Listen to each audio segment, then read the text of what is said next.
ये लाइसेंस है आपका? हेलमेट किधर है आपका? नहीं यार, हेलमेट बहुत सख्त पाबंदी है, पता है गवर्नमेंट ने कितनी आपको देखे। हमने आप लोगों को वार्निंग भी दी है कितनी, फिर हमने सोशल मीडिया के थ्रू आपको मैसेज भी दिया। कम से कम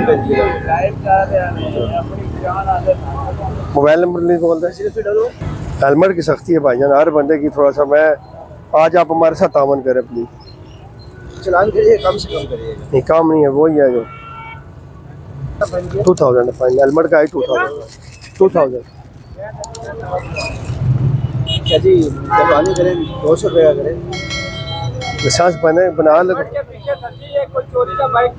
नहीं हेलमेट पहने ना, चोरी नहीं है जी। 2000 का 1 साल हो गया, आपको अभी पता चला? ये 1 साल से 2000 नहीं, 200 है ही नहीं। 200 चलान ही नहीं है अभी जो हमारे पास ऑर्डर है ना गवर्नमेंट की तरफ से, जो 2 सवार है ना वो दोनों हेलमेट पहनेंगे।